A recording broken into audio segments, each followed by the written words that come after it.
हाय दोस्तों, आप सबको मेरे चैनल मैथमेटिक्स आइडिया पर स्वागत है। यह वीडियो इंग्लिश में भी उपलब्ध है। This video is also available in English. अगर आपको मेरे वीडियो का कंटेंट पसंद आए तो please press like, share and subscribe. Bell icon को दबाएं जिससे कि आपको नोटिफिकेशंस मिलता रहेगा। अगर आप यह चैनल पहली बार देख रहे हैं तो मैं चाहता हूं कि आप मेरा इंट्रोडक्शन वीडियो देखें, जिससे कि आपको मेरे प्रेजेंटेशन स्ट्रक्चर का समझ आएगा। ठीक है, तो आज हम मैट्रिसेस के ऑपरेशंस क्लास पर हैं। ठीक है ना, तो ये क्लास किसके ऊपर आधारित है? Operation of matrices.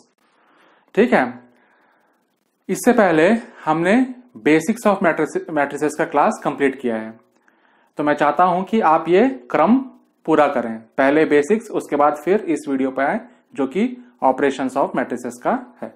ओके, चलिए तो आज हम शुरू करते हैं हमारा क्लास। तो ऑपरेशंस जो है मैट्रिसेस के, ऑपरेशंस का मतलब क्या है? दो मैट्रिसेस का गुणा करना, दो मैट्रिसेस का योग करना। ठीक है ना, एक मैट्रिक्स को दूसरे मैट्रिक्स से घटाना।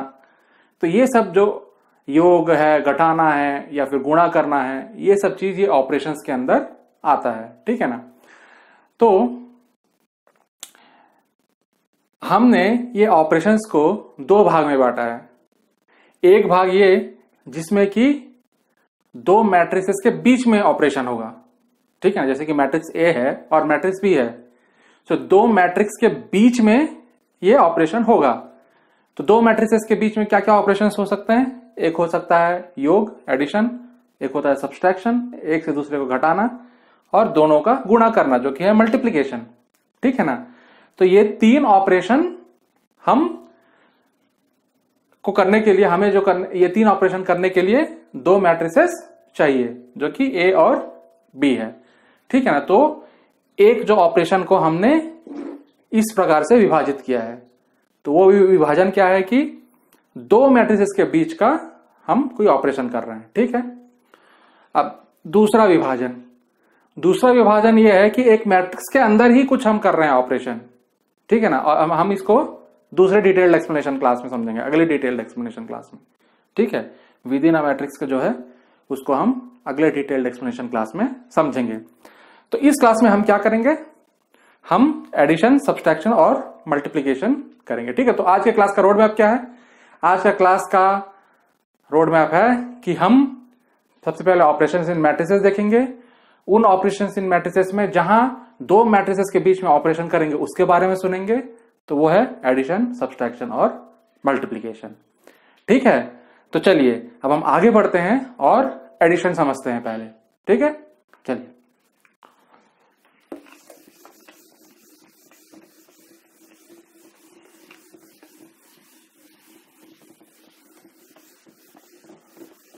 तो फिर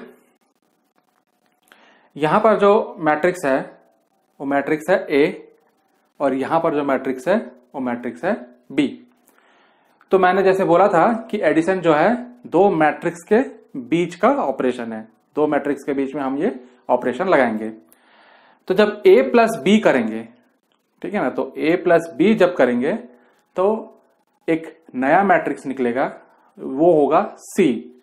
तो उसका मान क्या होगा? सी मैट्रिक्स का मान क्या होगा? तो इसको हमें ज्ञात करना है। ठीक है, तो उसके लिए सबसे पहले एडिशन करने से पहले दो मैट्रिसेस के बीच में एडिशन का एक नियम है कि जिन दो मैट्रिसेस का हम योग कर रहे हैं वो दोनों का ऑर्डर हमेशा सेम होना चाहिए। ठीक है, वो दोनों का ऑर्डर क्या होना चाहिए? हमेशा सेम होना चाहिए। जैसे कि ए का ऑर्डर जो है यहां पर क्या है? 3/3 है, 3 कॉलम और 3 रो। ठीक है ना, तो 3/3। बी का 3 रो और 3 कॉलम, तो वो भी 3/3 है। तो ए क्या है? 3/3 टू डायमेंशनल मैट्रिक्स। बी भी 3/3 टू डायमेंशनल मैट्रिक्स है। दोनों 3/3 है, तो इसलिए ये दोनों का हम योग कर सकते हैं। ठीक है ना, ठीक।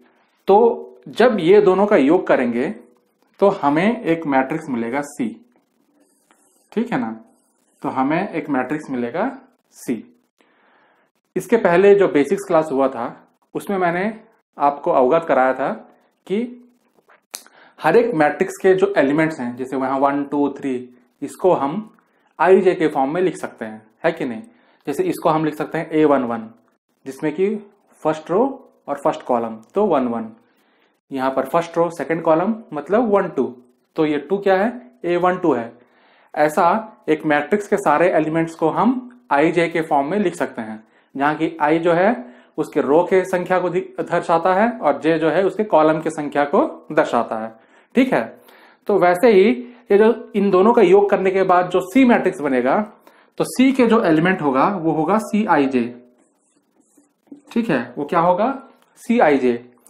और ये CIJ जो होगा वो हो जाएगा AIJ प्लस BIJ, ठीक है। मतलब जो C का जो मैट्रिक्स होगा, जो एलिमेंट होगा, वो उसका पहला जो 1 1 है, C11, वो हो जाएगा A11 प्लस B11, मतलब 1 प्लस 10। C12 जो होगा वो होगा A12 प्लस B12, मतलब 2 प्लस 13, जो कि 15। आया आप लोगों को समझ में। तो चलिए अब हम लिखते हैं कि C मैट्रिक्स कैसा रहेगा। तो जो C मैट्रिक्स हमारा होगा वो होगा C इक्वल टू, ठीक है,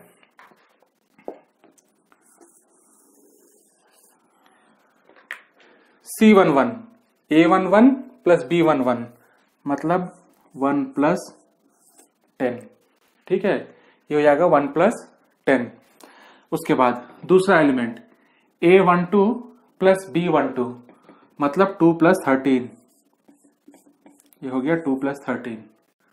उसके बाद A13 प्लस B13, तो ये हो गया 3 प्लस 14, ठीक है। अब A21 प्लस B21, तो मतलब ये हो गया 4 प्लस 11। सो C21 जो होगा वो होगा A21 प्लस B21, ठीक है। अब उसके बाद C22 will be A22 plus B22, ठीक है। तो A22 प्लस B22 कर देंगे तो 5 प्लस 15। फिर A23 जो होगा, सॉरी C23 जो होगा वो A23 प्लस B23 होगा, तो ये जाएगा 6 प्लस 16, ठीक। फिर 7 प्लस 12, 7 प्लस 12, उसके बाद हो जाएगा 8 प्लस 17, फिर उसके बाद हो जाएगा 9 प्लस 18,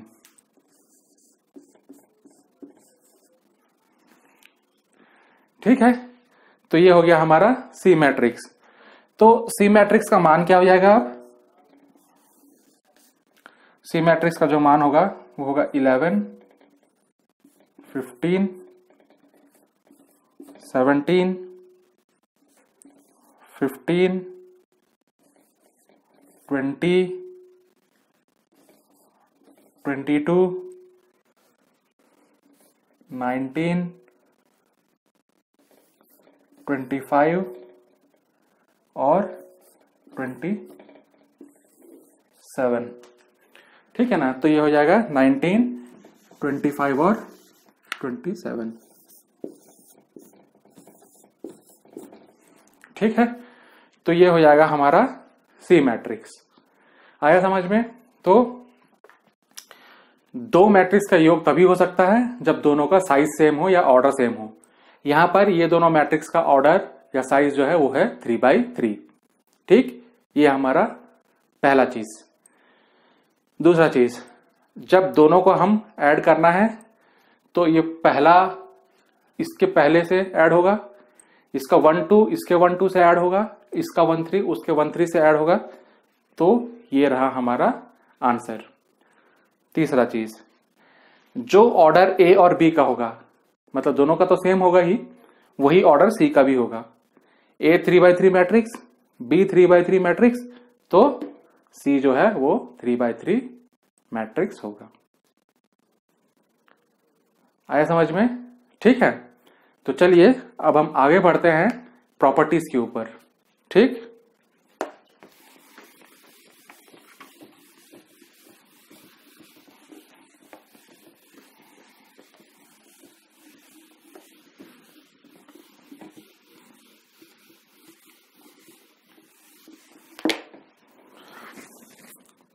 प्रॉपर्टीज में जाने से पहले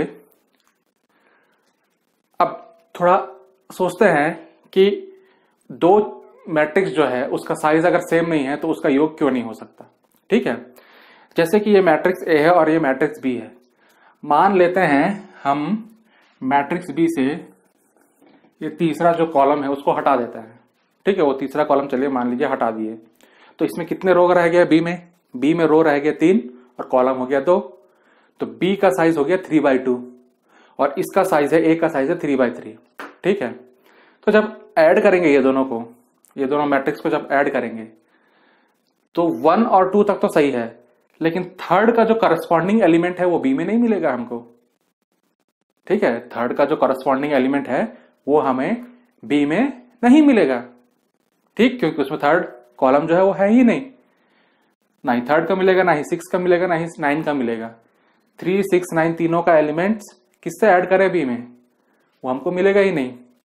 तो इसीलिए जब भी दो मैट्रिसेस का योग होता है तो दोनों का ऑर्डर सेम होना चाहिए, ताकि उसका करस्पॉन्डिंग एलिमेंट उसमें भी मिल पाए और दोनों का योग कर पाए। ठीक है, चलिए अब हम आगे बढ़ते हैं प्रॉपर्टीज के ऊपर। तो प्रॉपर्टीज, पहला प्रॉपर्टी है कि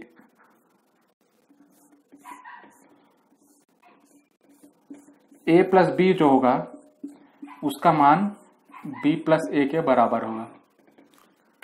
ठीक है, a प्लस बी जो है वो b प्लस ए के बराबर होगा। तो जैसे कि हम पहले समझ चुके हैं इससे पहले कि मैट्रिक्स का योग क्या है, हर एलिमेंट में दो संख्याओं का योग है कि नहीं, दो संख्याओं का योग है। अगर मान लीजिए दो संख्या है 2 और 3, अब 2 और 3 का योग करेंगे तो हमें मिलेगा 5, उसको उल्टा कर देंगे 3 और 2 भी कर देंगे तो तब भी मिलेगा हमें 5, है कि नहीं।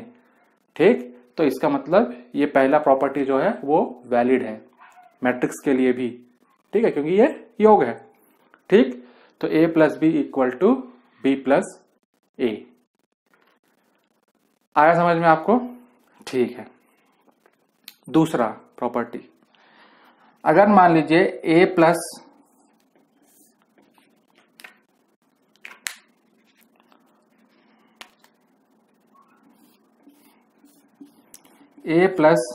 बी प्लस सी है, इसका मान जो है a प्लस बी प्लस सी,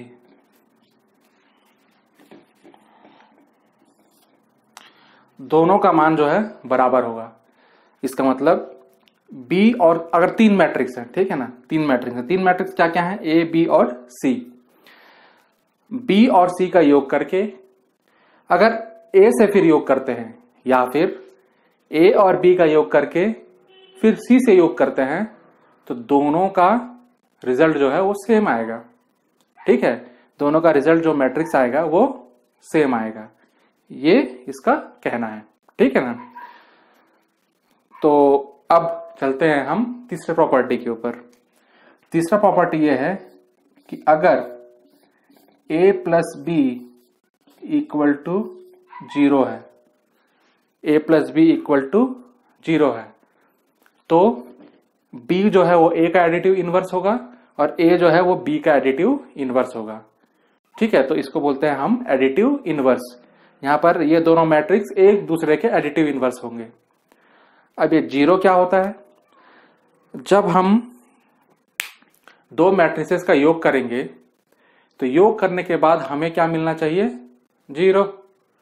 जैसे कि अगर मान लीजिए यहां 1 है और b का जो 1 1 पोजीशन में अगर -1 होता तो ये 1 प्लस -1 क्या हो जाता, 0 हो जाता। वैसे यहां 2 है, b12 में अगर -2 होता तो a और b का योग क्या हो जाता, फिर a12 और b12 का योग क्या हो जाता, फिर 0 हो जाता। ऐसे अगर सारे जितने भी इसमें एलिमेंट हैं वो सारों का योग जब करेंगे a के एलिमेंट्स के साथ और हमको पूरा 0 0 0 मिल जाए तो उस चीज को बोलेंगे हम नल मैट्रिक्स या जीरो मैट्रिक्स। ठीक है, उस चीज को हम क्या बोलेंगे, नल मैट्रिक्स। तो ये हम समझेंगे जब हम टाइप्स ऑफ मैट्रिक्स में जाएंगे तो तब हम समझेंगे कि ये नल मैट्रिक्स क्या होता है। लेकिन जब हम ऐसा नल मैट्रिक्स मिलता है तो उस समय ए मैट्रिक्स जो है वो बी मैट्रिक्स का एडिटिव इनवर्स होगा और बी मैट्रिक्स जो है वो ए मैट्रिक्स का एडिटिव इनवर्स होगा। ठीक है, तो ये थे प्रॉपर्टीज किसके, एडिशन के। चलिए अब हम आगे बढ़ते हैं सब्सट्रैक्शन पर। ठीक है,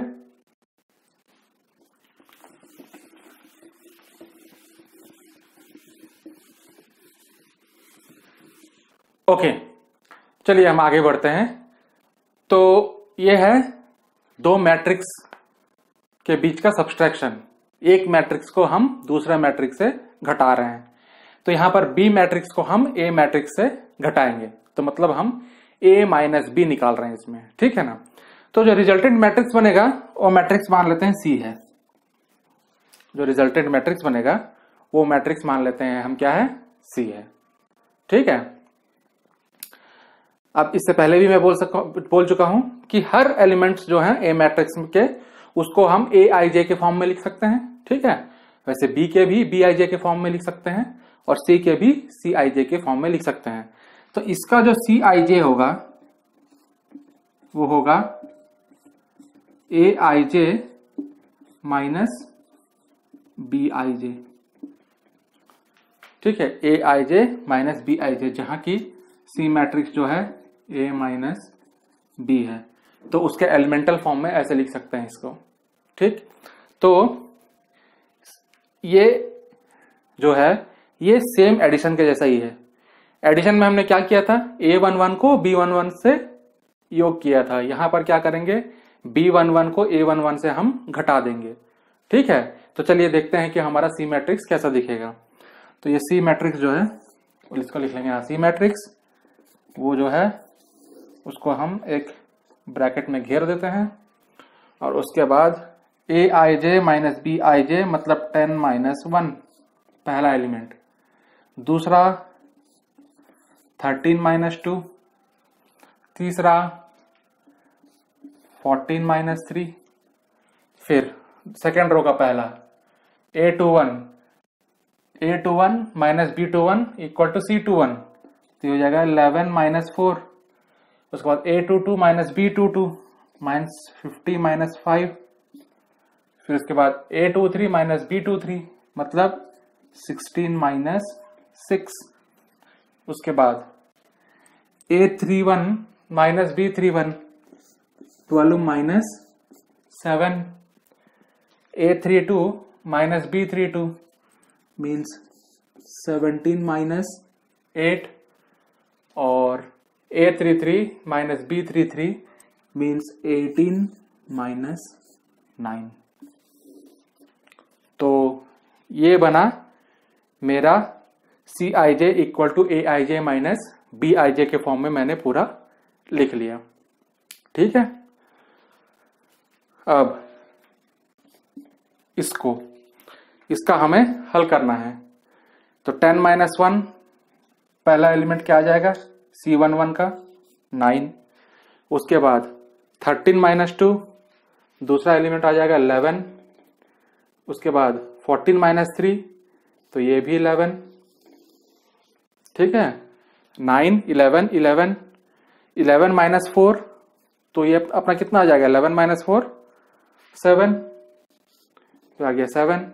15 माइनस 5 10, 16 माइनस 6 ये भी 10, 12 माइनस 7 ये आ गया 5।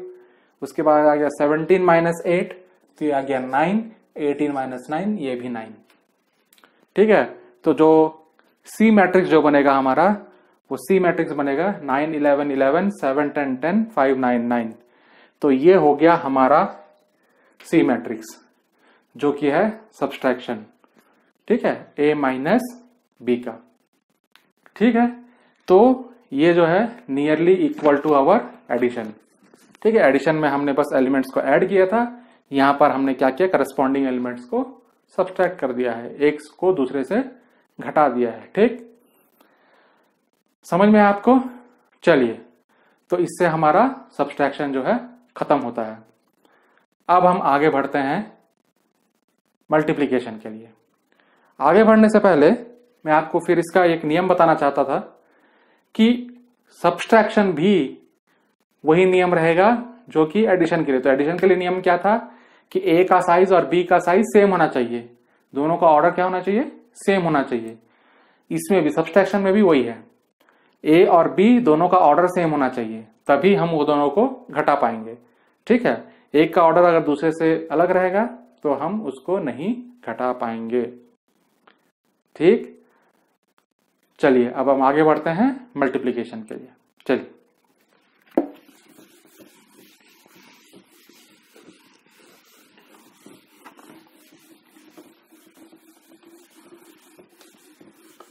हम आगे बढ़ते हैं multiplication of the two matrices.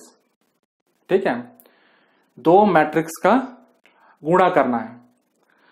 अब ए और बी का गुणा करेंगे तो जो सी मैट्रिक्स निकलेगा, जो कि रिजल्ट मैट्रिक्स होगा, उसका मान क्या होगा, ये हमको पता करना है। ठीक है, तो जैसे कि हम दो मैट्रिसेस का योग किए तो उसका नियम क्या था कि दोनों मैट्रिसेस का साइज सेम होना चाहिए। क्या चीज सेम होना चाहिए, साइज सेम होना चाहिए। 3/3 या 3/4, दोनों 3/4 का, ठीक है ना, तो दोनों, या फिर 4/3 का, 4 रोज और 3 कॉलम्स।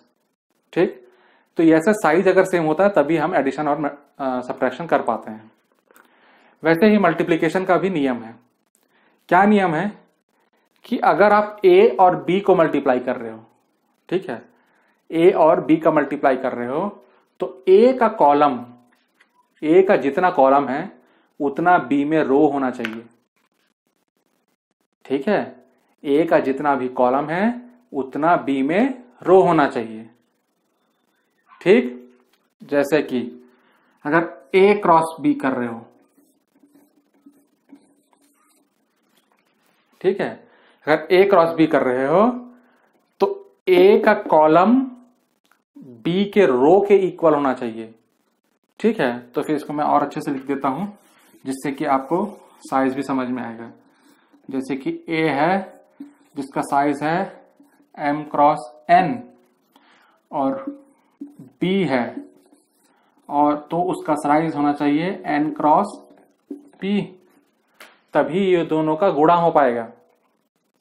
ठीक है, वही अगर मैं BA करना चाहूंगा, B क्रॉस A, तो नहीं हो पाएगा, क्योंकि B का नंबर ऑफ कॉलम P है और यहां पर M है, और P और M दोनों अलग अलग संख्याएं हैं, तो B का कॉलम A के रो के इक्वल नहीं है, तो इसलिए B क्रॉस A नहीं हो पाएगा, A क्रॉस B हो पाएगा। तो यही मल्टीप्लिकेशन में हमको समझना है कि A क्रॉस B और B क्रॉस A दोनों अलग चीज है।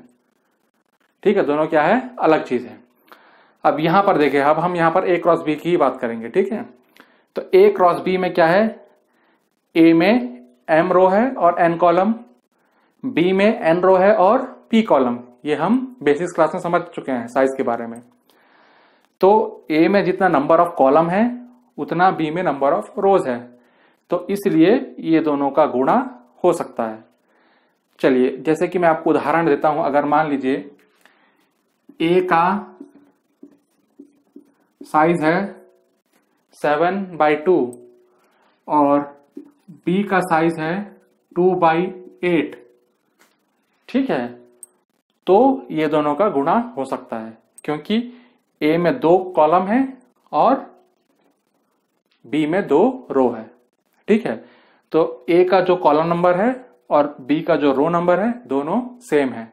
A इंटू B हो सकता है, लेकिन B इंटू A हो सकता है, नहीं हो सकता, क्योंकि B का कॉलम 8 है और A का रो 7 है, दोनों इक्वल नहीं है, तो ये दो नहीं हो सकते।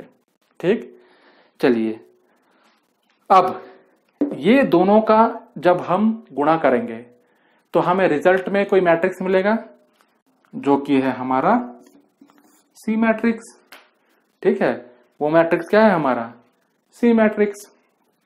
ठीक है, तो जो सी मैट्रिक्स है इसका साइज अब क्या होगा, जब m क्रॉस n के A मैट्रिक्स और n क्रॉस P का B मैट्रिक्स को हम गुणा करते हैं तो उसका साइज हो जाता है m क्रॉस P।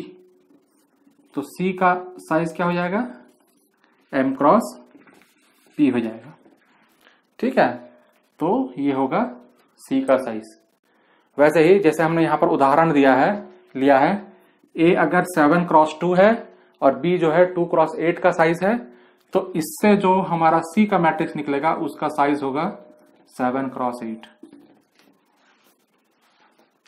आया आप लोगों को समझ में? तो ये 2 को हटा देंगे, जो बचा 7 और 8, 7x8। यहां पर भी n हटा देंगे, क्या बचा m और p, तो m×p। तो c का साइज हो जाएगा m×p। ठीक, तो ये हो गया साइज के बारे में। ठीक है, चलिए हम ये दोनों को यहां पर गुणा करते हैं और देखते हैं कि सी मैट्रिक्स हमारा क्या निकलेगा। ठीक है, चलिए आगे बढ़ते हैं।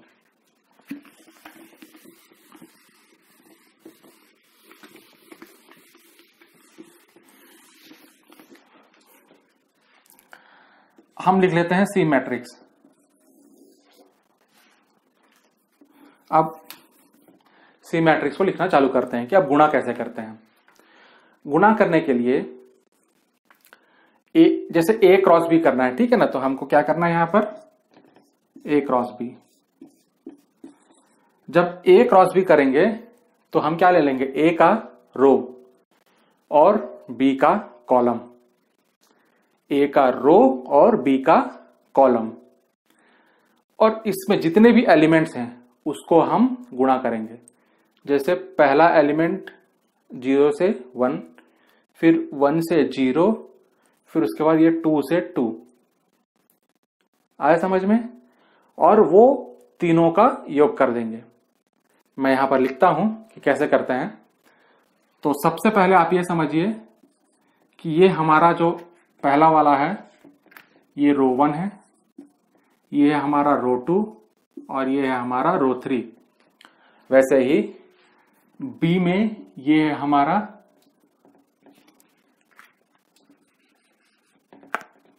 C1, ये है C2 और ये है C3।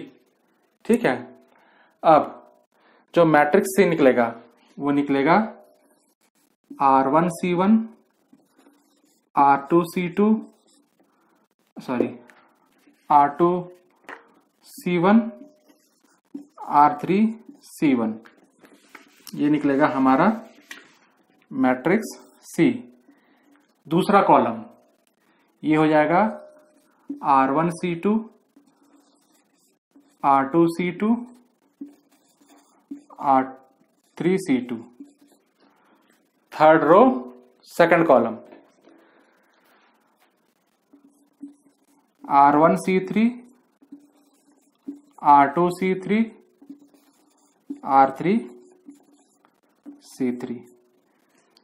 ठीक है, तो इसमें क्या आ जाएगा, C11 जो होगा, C11 जो बनेगा वो R1 और C1 को लेके बनेगा।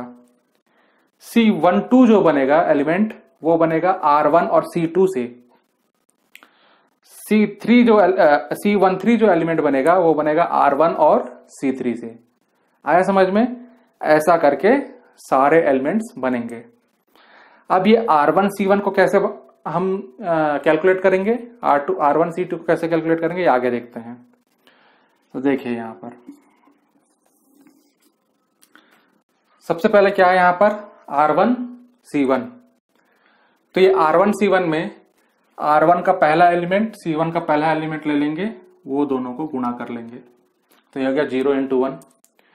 फिर दूसरा एलिमेंट 1 × 0,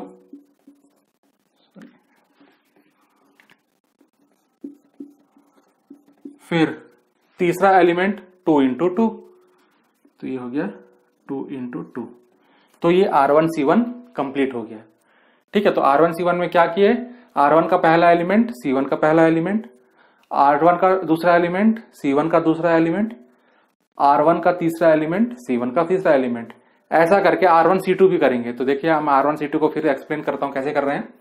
तो R1 C2 का पहला एलिमेंट 0 है, C2 का पहला एलिमेंट 3 है, तो यहां आ जाएगा 0 × 3 प्लस, अब R1 का दूसरा एलिमेंट 1 है, C2 का दूसरा एलिमेंट 2 है, तो 1 × 2। ठीक है, 0 × 3, 1 × 2, 0 × 3 और ये 1 × 2 और लास्ट का एलिमेंट जो हो जाएगा 2 × 1, तो ये बन जाएगा हमारा 2 × 1। ठीक है, ये हमारा आया R1C2, ठीक है। अब R1C3 के लिए हम एक काम करते हैं, मैट्रिक्स इससे लंबा नहीं जाएगा, तो हम R1C3 यहां लिख लेते हैं। तो R1C3 क्या हो जाएगा, R1 क्या है 0 और C3 का पहला एलिमेंट 3 है, तो उसको लिख लेंगे हम लोग 0 × 3 प्लस 1 × 2 प्लस फिर 2 × 4, ठीक है। तो ये आ जाएगा हमारा R1C3 एलिमेंट, ठीक है। यहां पर जगह नहीं है इसलिए मैंने थर्ड जो है कॉलम C का वो यहां लिख दिया है। सिमिलरली अब हम करते हैं R2C1, तो R2C1 आ जाएगा हमारा 1 × 1 प्लस 2 × 0 प्लस 3 × 2, फिर उसके बाद R2C2 हमारा आ जाएगा 1 × 3 प्लस 2 × 2 प्लस 3 × 1, ठीक है। तो यह आ गया हमारा R2C3। अब हमारा आएगा R2C2 आया, सॉरी, अब हम लिखेंगे R2C3। तो R2C3 के लिए 1 × 3 प्लस 2 × 2 प्लस 3 × 4, ये हमारा आ गया R2C3, ठीक है ना। ये 1 × 3, 2 × 2, 3 × 4। अब हम चलते हैं R3C1 की तरफ। तो R3C1 क्या हो जाएगा 2 × 1, तो ये हो जाएगा हमारा 2 × 1 प्लस 3 × 0 प्लस 4 × 2, ठीक है। फिर R3C2 क्या होगा 2 × 3 प्लस 3 × 2 प्लस 4 × 1, ये हो जाएगा हमारा R3C2। अब लास्ट एलिमेंट बच गया R3C3, तो R3C3 को हम यहां लिख लेते हैं। तो R3C3 बन जाएगा हमारा 2 × 3 प्लस 3 × 2 प्लस 2 × 3 प्लस 3 × 2 प्लस 4 × 4, ठीक है ना। तो ये हमारा हो गया ब्रैकेट क्लोज। तो ये जो C मैट्रिक्स है उसका ये है first column, second column, third column, ये है फर्स्ट रो, सेकंड रो और ये थर्ड रो, ठीक है। अब इसको हल करना है। इसको जब हम हल करेंगे तो हमें मिल जाएगा C मैट्रिक्स, ठीक है। तो आप इसका हल करिए। अब मैं जो है यहां पर अपना C मैट्रिक्स लिखता हूं। अब देखिए C मैट्रिक्स को हम जल्दी से कैसे गुणा कर सकते हैं। 0 × 1 0, 1 × 0 0, 2 × 2 4। तो सारों का योग करोगे 0 + 0 + 4 तो 4, पहले का 4, 0 0 और 4, ठीक है ना। इसको हम जल्दी जल्दी करते हैं। अब 0 1 2 और वहां पर 3 2 1 है। 0 and 3 0, 1 and 2 is 2, 2 and 1 is 2, so 2 + 2 4। फिर दूसरा एलिमेंट भी आ गया 4।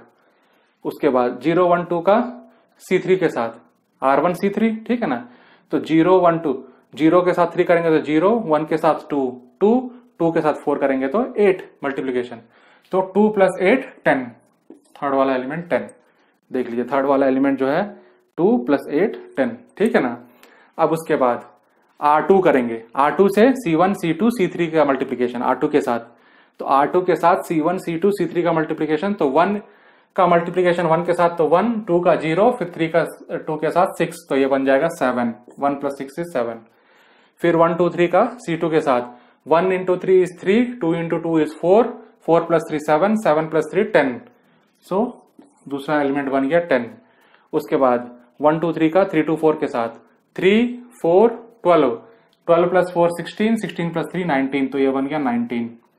अब ये 2 3 4 उसका C1 के साथ 2, उसके बाद 3 0 जा 0, उसके बाद 4 2 जा 8, 8 प्लस 2 10, तो ये बन गया एलिमेंट हमारा 10।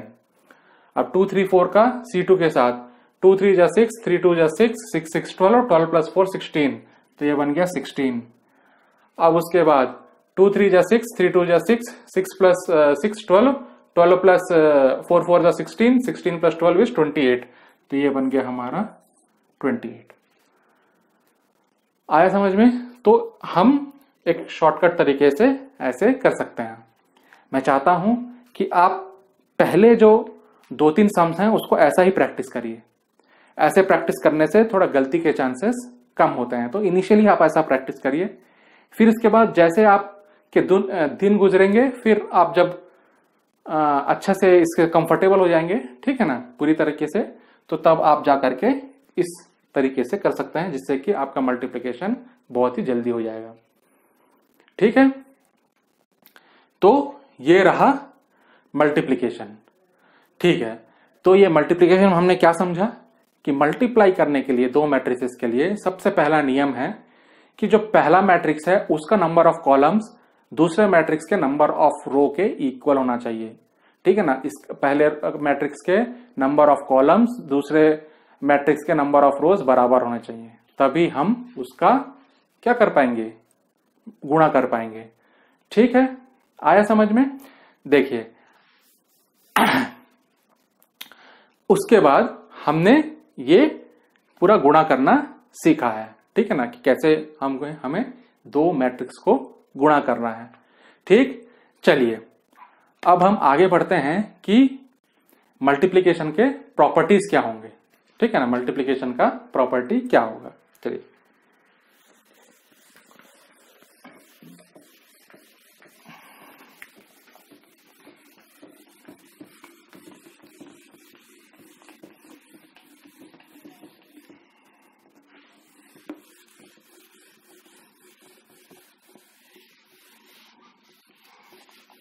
मैं इसको थोड़ा मिटा देता हूं, फिर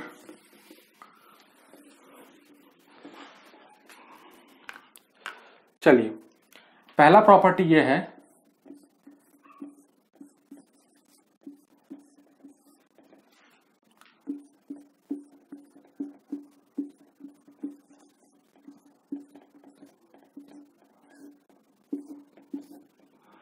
ठीक है, ये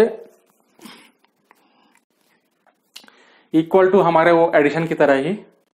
ठीक है, तो क्या है कि A cross B cross C, अगर तीन हमने मैट्रिक्स लिया है, ठीक है, तो B और C का गुणा करके फिर A से गुणा करो, या A और B का गुणा करके C से गुणा करो, दोनों का मान क्या होगा, सेम होगा। ठीक है, तो ये है हमारा पहला प्रॉपर्टी। दूसरा प्रॉपर्टी ये है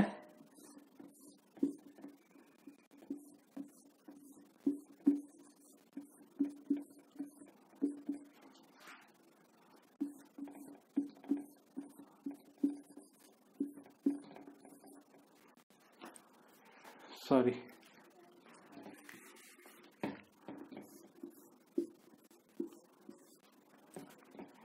ठीक है, तो दूसरा प्रॉपर्टी यह है कि अगर A cross B plus C है तो उसको हम लिख सकते हैं A cross B plus A cross C। तो ये है हमारा दूसरा प्रॉपर्टी। ठीक है, तो ये सब प्रॉपर्टीज का जब हम प्रॉब्लम सॉल्व करेंगे तो उस समय हमें ये सब का उपयोग करना पड़ेगा। ठीक है, तो ये हो गया हमारा दूसरा प्रॉपर्टी। तीसरा प्रॉपर्टी ये है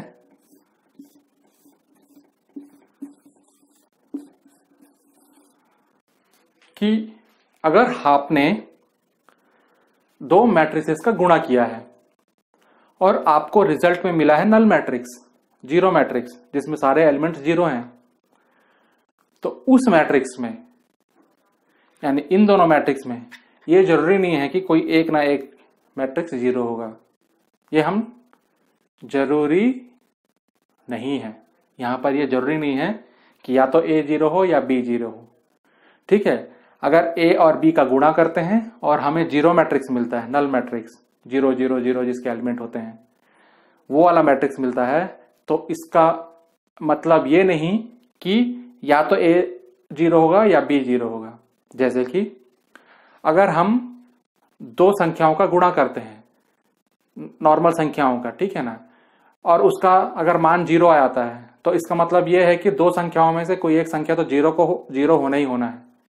ठीक है, अगर 10 संख्या लेते हैं और उसमें अगर मान लीजिए सबका गुणा करते हैं और उसका मान अगर 0 आता है, तो इसका मतलब यह है कि एक ना एक 10 संख्याओं में से एक ना एक संख्या क्या होगा, 0 होगा ही होगा। ठीक है, ये कब है, जब हम एक एक यानी संख्याओं को जब हम क्या करते हैं, गुणा करते हैं। लेकिन यहां पर मैट्रिक्स का गुणा हो रहा है। ठीक है, यहां पर मैट्रिक्स का गुणा हो रहा है और मैट्रिक्स के गुणा का प्रोसीजर कुछ अलग ही है जो हमने अभी पढ़ा है। तो ये हो सकता है कि जो हमने इसका प्रोसीजर किया है, तो पहला एलिमेंट जो है सबका योग करके 0 आ जा रहा है। आप समझे, जैसे कि 1 आया, फिर -1 आया, फिर 2 आया, फिर -2 आया, तो चारों का योग क्या हो गया, फिर 1 -1 2 -2 का 0 हो गया। ऐसा करके 0 भी आ सकता है। ठीक है ना, जरूरी नहीं है कि एक मैट्रिक्स को 0 होगा तभी आंसर जो है वो 0 आएगा। इन दोनों में से किसी एक मैट्रिक्स को 0 होगा तभी ये आंसर 0 आएगा, ये जरूरी नहीं है। हो भी सकता है, नहीं भी हो सकता है। ठीक है ना, तो ये हम निष्कर्ष नहीं निकाल सकते कि अगर दो मैट्रिक्स का मल्टीप्लीकेशन अगर नल मैट्रिक्स है तो ए या बी को नल होना ही पड़ेगा, ये हम निष्कर्ष नहीं निकाल सकते। ठीक है, हो सकता है, नहीं भी हो सकता है। ठीक है, इससे आज का क्लास यहां पर समाप्त होता है। ठीक, अगर यह वीडियो पसंद आए तो please press like, share and subscribe, और आगे के कंटेंट के लिए मेरे से बने रहिए। Thank you.